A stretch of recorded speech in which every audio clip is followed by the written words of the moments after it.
Bismillahirrahmanirrahim. Assalamualaikum warahmatullahi wabarakatuh.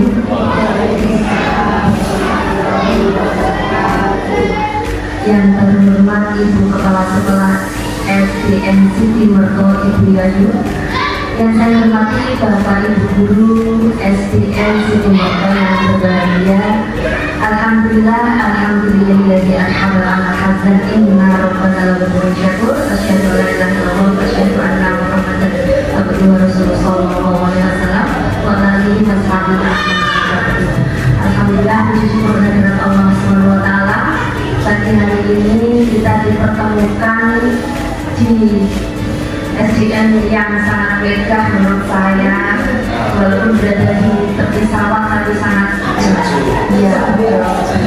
ini merupakan nikmat dari Allah mempertemukan kita kembali dalam acara pendampingan individu untuk kegiatannya Bu Angga. Salawat serta salam semoga senantiasa tercurahkan kepada junjungan Nabi besar Muhammad SAW yang syafaatnya senantiasa kita harapkan di hari akhir nanti. Saya di sini posisinya adalah dalam rangka kegiatan pendampingan individu calon guru penggerak Bu Arianda. Nah, seperti kegiatan-kegiatan yang sebelumnya, saya setiap bulannya sampai 6 bulan ke depan akan mendampingi Bu Arianda untuk proses pembelajaran program guru penggeraknya. Fungsi saya di sini adalah untuk mendampingi, memantau, istilahnya memperlancar untuk merefleksi kegiatan-kegiatan beliaunya supaya apa yang diharapkan, apa yang dicita-citakan sesuai dengan program pemerintah bisa tercapai.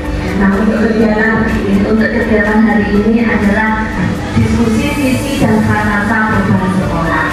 Nah, Bu Arianda ini di minggu kemarin sudah belajar tentang visi guru penggerak. Visi sekolah adalah cita-cita atau harapan jangka panjang yang ingin dicapai oleh suatu lembaga pendidikan. Kalau visi yang dipelajari Bu Angga kemarin adalah visi seorang guru penggerak, cita-citanya, harapannya apa dalam mengikuti program guru penggerak. Beliaunya diajari untuk menentukan cita-citanya, harapannya nanti di akhir itu destinasinya apa, seperti itu. Di situ ada langkah-langkah atau cara-cara dalam menentukan visinya, langkah-langkah untuk menentukan tujuan, bukan tujuan hidup saja, tujuan belajar di program guru penggerak. Nah, karena beliau sudah mendapat materi tersebut, di hari ini kembali lagi ke depan. Di hari ini beliau diberi tugas, bukan hanya sekedar tugas untuk diskusi visi dan prakasa perubahan di lembaga ini. Nah, apakah visi di sekolah ini sudah sesuai dengan apa? Sesuai dengan cita-cita dari pendidikan nasional satu. Cita-cita dari Bapak Ibu sendiri dalam mengangkut pendidikan di sini bersama anak-anak didik di sini, ini sudah sesuai dengan visi jenengan atau belum? Nah, ini di sini jenengan akan diajak diskusi oleh Angga untuk menentukan visi sekolah ini. Visinya sudah bagus kok di sini, misalkan seperti itu. Apakah sudah sesuai dengan cita-citanya? Nah, misalkan, apakah boleh berubah? Apakah boleh tetap? Nah, itu nanti akan ditentukan dalam diskusi ini. Yang pasti saya memberikan gambaran di depan. Apabila memang visi sekolah dengan visi ini sudah sesuai dengan harapan, tidak perlu diubah. Tapi mungkin perlu ditambahkan perilaku-perilaku atau komitmen yang akan diterapkan nantinya.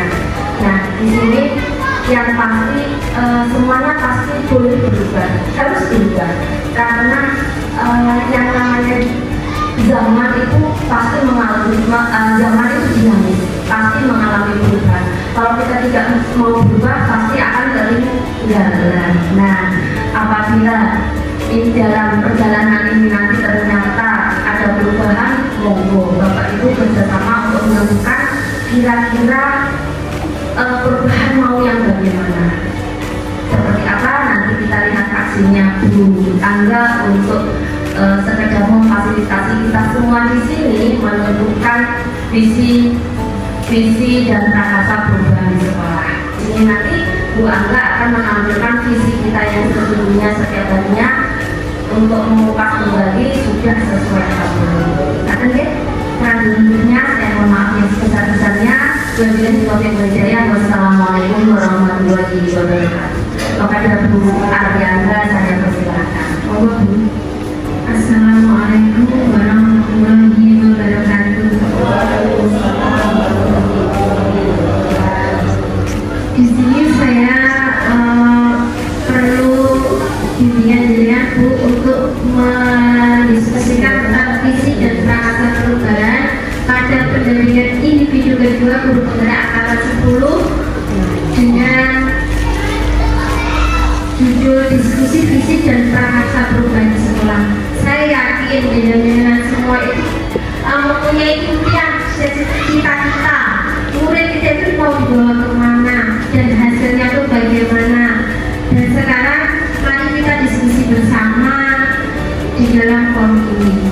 Yang pertama, apakah visi itu? Visi sekolah adalah cita-cita atau harapan jangka panjang yang ingin dicapai oleh sebuah lembaga pendidikan.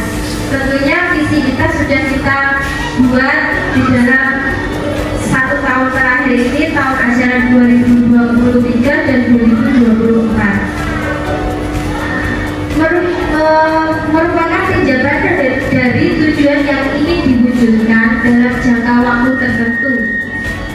Sesederhananya, visi adalah gambaran masa depan yang diimpikan oleh sebuah sekolah. Itu tadi yaitu visi-misi yang merupakan gambaran yang kita inginkan untuk anak didik kita. Selanjutnya, perumusan visi itu kita tidak serta-merta, oh visiku kayak ini, visiku kayak ternyata tidak. Kita menggunakan inquiry apresiatif dengan pendekatan kerja. Inquiry apresiatif itu apa? Merupakan model strategi kolaboratif yang berbasis kekuatan. Jadi dalam merumuskan visi tidak serta-merta, oh langsung ini aja mbak, ini bosen, tapi dengan pendekatan kerja. Apa itu pendekatan kerja? Kerja itu adalah kerja merupakan langkah-langkah yang mengikuti pendekatan inquiry apresiatif. Kerja terdiri dari 2 pertanyaan dulu. Pertanyaannya, sekolah kita mau dibuat seperti apa? Visinya apa? Anak-anak itu mau kita bawa kemana? Terus yang kedua, ambil pelajaran. Yang ketiga, ganti mimpi. Oh, aku ingin memberikan muridku yang seperti ini nanti, cerdas, berkarakter, dan tentunya. Terus yang keempat, jabarkan rencana. Rencananya kita apa? Setelah kita punya impian, kita rencanakan. Setelah itu atur eksekusi. Atur eksekusi kita mengatur bagaimana strategi itu kita melakukan. Tentunya dengan menggunakan pendekatan atap. Atap itu awal itu aset atau awal kita bukan dulu tantangannya apa, kita akhir lanjut pembelajaran dan kemudian terjadinya prakasa perubahan. Nah, ini sebelum kita mendiskusikan tentang visi yang kita inginkan untuk SDN Trinanto itu ada kalimat pertanyaan yang kita untuk murid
jenengan memberikan murid yang bagaimana? Pak Ampun. Kita lanjut ke pertanyaan nomor 3. Di sekolah kita mengutamakan benar dari. Jadi monggo dicatatkan terus di kertas yang sudah saya sediakan untuk pertanyaan nomor 1 itu ditambahkan di nomor 1. Ya. Ini ya Bu. Yang nomor 1 ya.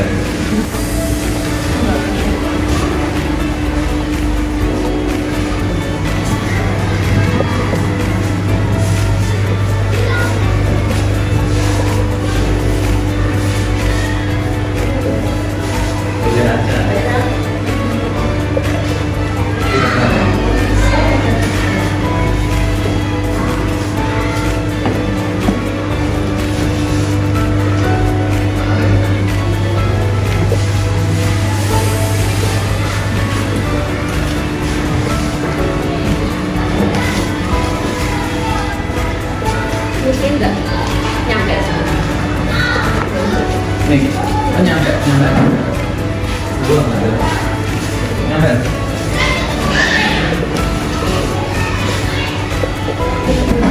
Ini jawabannya berakal baik, kemudian berkarakter, kreatif, mandiri, pendidikan murid yang kreatif, berkarakter, bernilai, memiliki rasa ingin tahu yang tinggi, terus mandiri, berkarakter juga, mengetahui perkembangan teknologi, kreatif, memiliki rasa ingin tahu yang besar, berkarakter. Kita percaya bahwa murid adalah makhluk yang berkembang. Murid adalah anak-anak yang unik, memiliki karakteristik yang berbeda-beda, pribadi yang unik, karakternya berbeda-beda.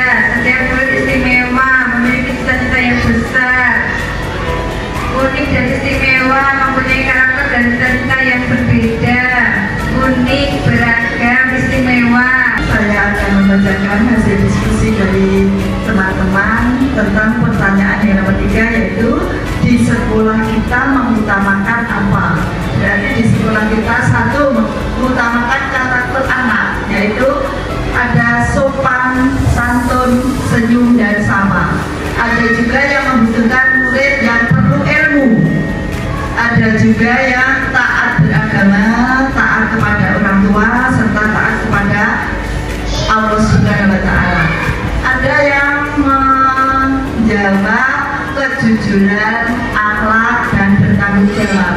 Ada juga yang berkarakter, mandiri, ada yang jujur, serta bertanggung jawab. Selanjutnya, untuk yang pertanyaan nomor 4, murid di sekolah kita sadar betul akan apa? Yang pertama, murid itu objek untuk diberi ilmu. Ada juga yang pendidikan sangatlah penting untuk masa depan anak-anak.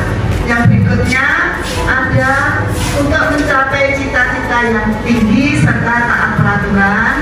Yang berikutnya, pendidikan itu sangat penting bagi masa depan anak karena zaman semakin berkembang. Pendidikan penting bagi masa depan anak karena sesuai dengan kodrat alam dan kodrat zamannya. Terus pendidikan itu sangatlah penting untuk masa depan anak supaya siswa atau anak itu dapat berkembang sesuai kodrat alam dan kodrat zamannya. Dan yang terakhir, pendidikan itu sangat penting untuk bekal hidup dan mencapai cita-cita di masa depan. Saya akan membacakan hasil diskusi dari Bapak Ibu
kita bisa lihat Google Maps. Kita nggak perlu jauh-jauh ke luar negeri, kita bisa melihat, oh ini toh Belanda. Di sana itu ada apa Bu? Teacher lagi. Ya. Terus yang ketiga kreatif nanti kita membawa anak-anak itu ketika anak-anak bisa kreatif, anak-anak bisa menghasilkan suatu ide, namanya akan berguna bagi kehidupannya. Yang ketiga dan terakhir, dan rasa ingin tahu yang besar. Kalau rasa ingin tahu yang besar itu sangat kita gambarkan Bu, karena apalah nek bocah itu boten ngerti, berarti bocah itu boten berkembang. Yang jelas rasa ingin tahu yang besar itu yang kita tambahkan kepada anak-anak. Dan yang kedua, pertanyaan yang kedua, kita percaya bahwa murid adalah unik dan istimewa. Sesuai dengan jawaban jenengan tadi, siswa itu unik dan dengan karakteristik dan cita-cita yang berbeda-beda. Ketika kita menanyai anak-anak Bu, kita kan kadang ada rasa senang ya, sama soal gede pengen jadi apa. Ya loh, ada yang ingin jadi dokter, ada yang ingin jadi, nggak ada kita anak-anak yang ingin jadi pencuri, tapi dulu ada ya, tapi alhamdulillah anaknya sudah lulus. Diceritakan kalau cita-cita sudah mau jadi maling, itu saya itu tenang itu. Yang ketiga, di sekolah kita mengutamakan, ya jelas kita mengutamakan pendidikan karakter, karena di mana-mana itu kita bersaing gitu ya. Kita itu dari SD negeri tapi rasa FI. Gitu. Anak-anak kita didik, kita dengan bantuan-bantuan dari ustazah-ustazah yang ada di desa. Jadi kita bisa menanamkan karakter kepada anak-anak. Pendidikan karakter berupa sopan santun, kedisiplinan, akhlak, mandiri, kejujuran, serta tanggung jawab. Dan yang ketiga, yang keempat, murid di sekolah kita sadar betul bahwa pendidikan itu sangat penting untuk masa depannya agar siswa dapat berkembang sesuai dengan kodrat alam dan kodrat zamannya. Sekarang kita mendidik siswa itu sesuai kodrat zamannya Bu. Kita tidak bisa pewanggah kasusnya harus sadar, karena anak-anak itu berkembang sesuai zamannya, sesuai dengan apa itu zaman perkembangan sekarang, bahwa kita harus bisa mengikuti anak-anak itu sudah canggih-canggih, bukan lebih dari kita ya.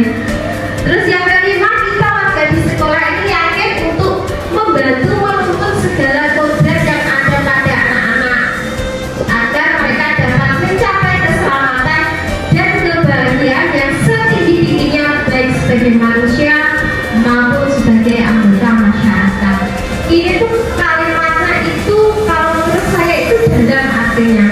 Intinya kita itu senang ya Bu kalau melihat anak-anak didik kita menjadi orang yang bermanfaat, menjadi orang yang bahagia, sukses.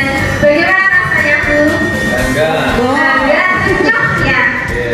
Contohnya saya adalah murid dari SDN Siti Peto. Dulu diajar oleh Bu Kali dan satu-satunya guru saya yang masih di sini.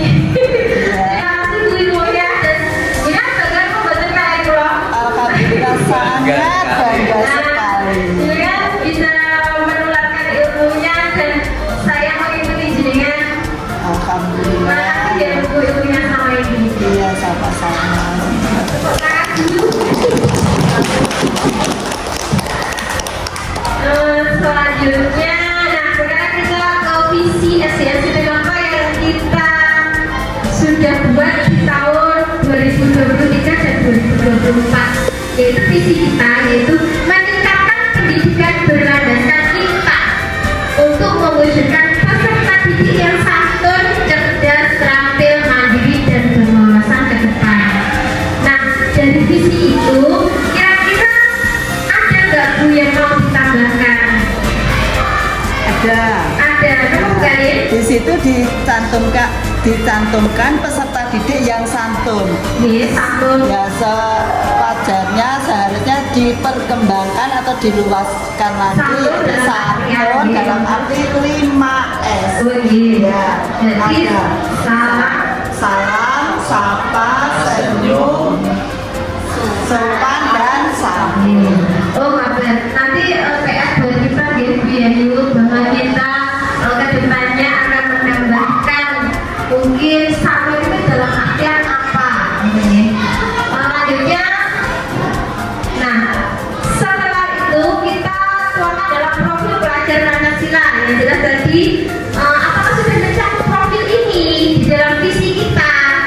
Yang pertama beriman bertakwa kepada Tuhan Yang Maha Esa dan Rahmat. Tadi kan sudah berintak tadi ya. Yang kedua berkebinekaan global. Yang ketiga gotong royong tanpa mandiri. Dan kelima bernalar kritis berwawasan ke depan tadi ya. Dan keenam kreatif. Terus visi SDM Siti Mekto sesuai tadi. Apakah visi tersebut sudah berpihak kepada murid Bapak Ibu? Sudah ya, karena sudah menciptakan atau berlandaskan iman sesuai dengan permintaan wali murid harus mengerti iman dan takwa. Terus pendidikan yang santun, cerdas, terampil, mandiri dan berwawasan ke depan. Apakah ada yang perlu ditambahkan lagi? Mungkin tadi yang disampaikan Bu Gali tentang 5S. Ya nanti kita diskusikan bersama kita dengan menggunakan metode baca. Dalam melaksanakan visi tersebut, guru harus yang pertama perlu berwawasan lebih mengikuti perkembangan zaman. Fokus pembelajaran yang berpihak pada murid, berkolaborasi dengan orang tua murid untuk memantau perkembangan peserta didik. Alhamdulillah kita sudah sering jadi berkoordinasi dengan wali murid, entah itu melalui grup WA atau melalui saya, karena saya kan biasanya sebagai wakil ya itu wali murid. Yang selanjutnya dalam melaksanakan visi tersebut, siswa harus apa? Difasilitasi untuk menunjukkan kreativitas siswa. Yang kedua, fokus menggali bakat siswa dan dikembangkan. Seperti yang pernah dilakukan oleh Pak Han, memberikan Joko kambing, gitu Pak. Uang hasil sunat diberikan oleh Pak Han. Ya, menggali bakat-bakatnya apa? Peternak akhirnya apa? Diberikan kambing untuk jadikan ternak kambing. Dan alhamdulillah, ya sukses-sukses ya Pak Joko ya. Yang ketiga, memiliki karakter yang baik, itu Bu yang kita inginkan kepada anak-anak. Nah, dalam melaksanakan visi tersebut, orang tua harus apa? Mendukung kegiatan yang dilakukan di sekolah. Alhamdulillah, semua orang tua di sini kita sudah mendukung ya Bu. Terus yang kedua, memantau kemajuan belajar murid. Dan yang ketiga, membimbing anak di rumah. Terus sekarang kita ke prakasa perubahan. Prakasa perubahan itu apa tuh sebenarnya? Itu sesuatu yang kita harapkan atau kita inginkan untuk anak-anak itu kita ingin bagaimana. Yang kedua menjadi target yang kita gali. Kita gali lebih dalam. Anak-anak itu tidak hanya kita produk seperti itu, tapi kita menjadi apa kamu bagi mereka. Yang ketiga, mencari potensi-potensi yang positif. Tentunya dengan pendekatan atap tadi, awal, tantangan, aksi, dan pembelajaran.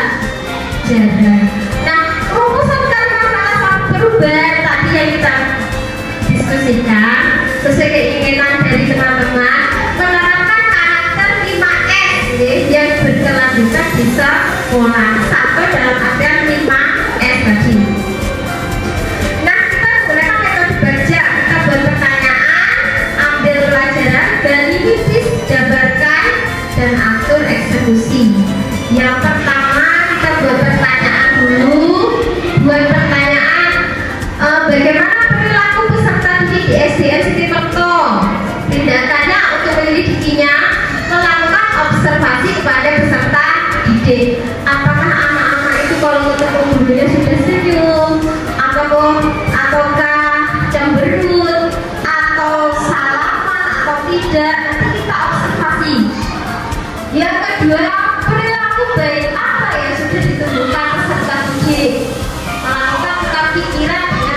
jalan kita berdiskusi bu, kalau kayak ketemu bunda kok saya belum salaman, ketemu bunda yang ini loh bisa orang kita tuh diskusi seperti itu ya bu.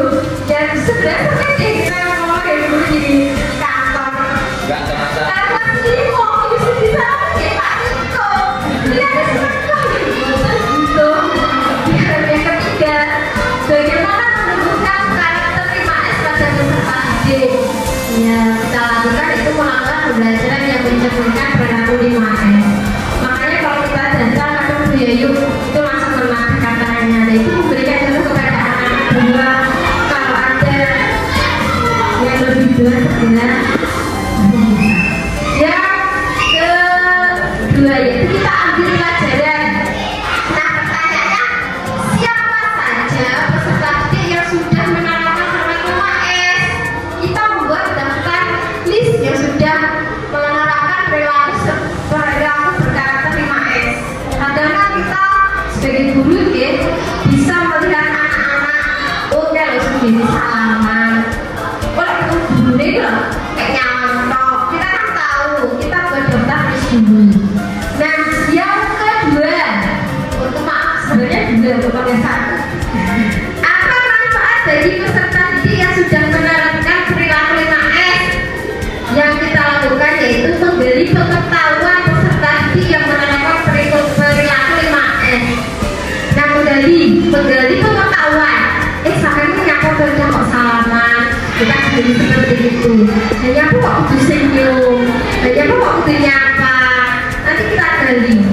Terus yang ketiga, bagaimana cara peserta didik konsisten dalam menerapkan 5S?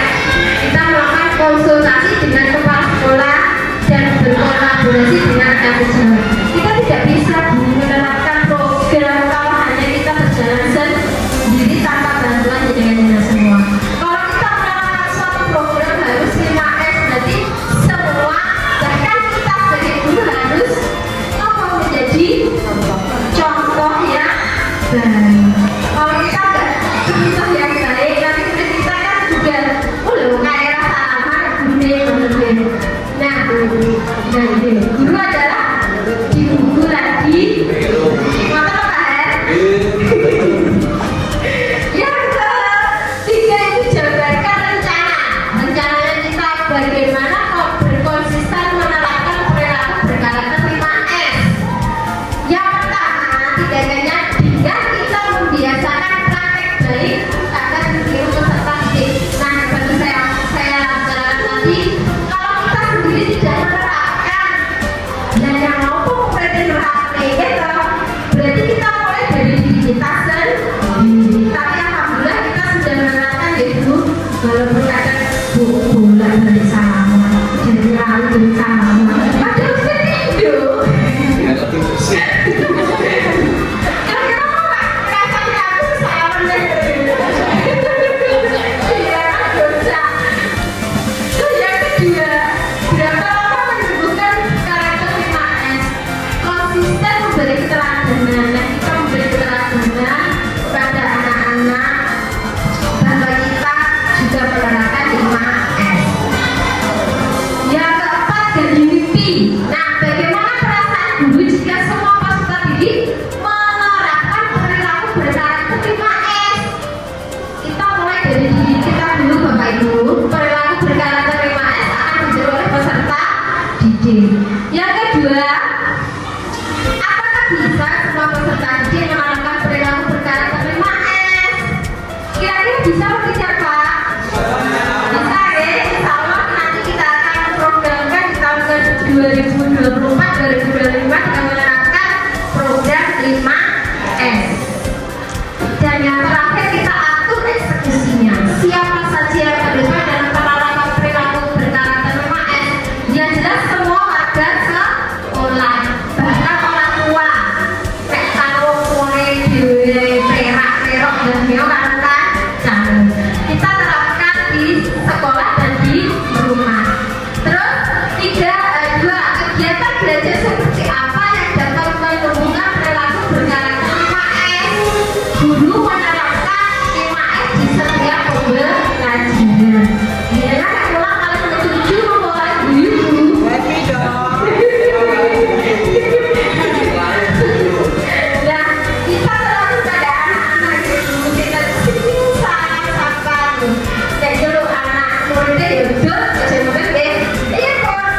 pilihan. Nah itu Bu, nanti kita PR kita untuk program visi tahun depan yaitu menerapkan 5S. Nah ini visi ada di Merto itu. Nah pada visinya kita tambahkan menerapkan karakter 5S: senyum, salam, sapa, sopan, dan santun. Terima kasih, itu perubahan dari saya. Ada kurang lebihnya saya mohon maaf. Assalamualaikum warahmatullahi wabarakatuh. Alhamdulillah. Pripun Bu penampilannya Bu Arianda? Luar biasa deh. Pun layak menjadi narasumber. High class. Alhamdulillah ternyata dari pembahasan kita pagi ini ternyata ada perubahan ya, seperti yang saya sampaikan tadi bahwa pembelajaran itu dinamis ya. Wajar ada perubahan. Kalau kita tidak ada perubahan, tidak mau berubah, nah tidak akan menjadi lebih baik. Nah ternyata saya ingin slide yang terakhir tadi yang sebelumnya visi yang sebelumnya dan yang akan diadakan tambahan gitu, diadakannya menerapkan karakter 5S. Walaupun pada dasarnya panjenengan suami saya yakin sudah menerapkan itu, walaupun masih secara belum tertulis mungkin ini merupakan program yang bagus, menambah visi lembaga ini lebih solid gitu dengan adanya refleksi. Ini tadi termasuk isinya dengan melakukan refleksi dari visi yang sudah ada, kemudian digali keinginan siapa sih yang nggak ingin anaknya jadi anak yang soleh-soleha, mempunyai karakter yang baik, berakhlak karimah. Karena sepandai apapun kalau tidak mempunyai akhlak yang baik, percuma. Mereka tidak akan menjadi anak yang berbakti, bahkan menjadi anak yang berani. Nantinya berani dalam hal kurang sopan kan ya, tanda kutip. Mereka akan menjadi pemimpin yang pulas mungkin. Nah, tapi dengan menanamkan karakter, sopan santun, senyum, sapa, salam, sopan santunnya, nanti panggil jenengan bahasa menjadi status presiden yang panggil. Kalau setelah itu dia loh, nah dengan bidang pastinya karena kita menerapkan karakter yang baik, akhlakul karimah, termasuk program karakter 5S ini sangat bagus. Tepuk tangan buat kita semua. Alhamdulillah pembicaraan kita mungkin dari Ibu Kepala Sekolah atau Bapak Ibu kurang yang mau menambahkan sebelum diakhiri atau pas? Alhamdulillah. Pun pas puas nggih? Nggih, baik. Di sini saya akan mengadakan interview atau wawancara berikutnya terkait programnya Bu Arianda. Terima kasih Bapak Ibu atas kerjasamanya. Saya sangat merasa bahagia berada di sini.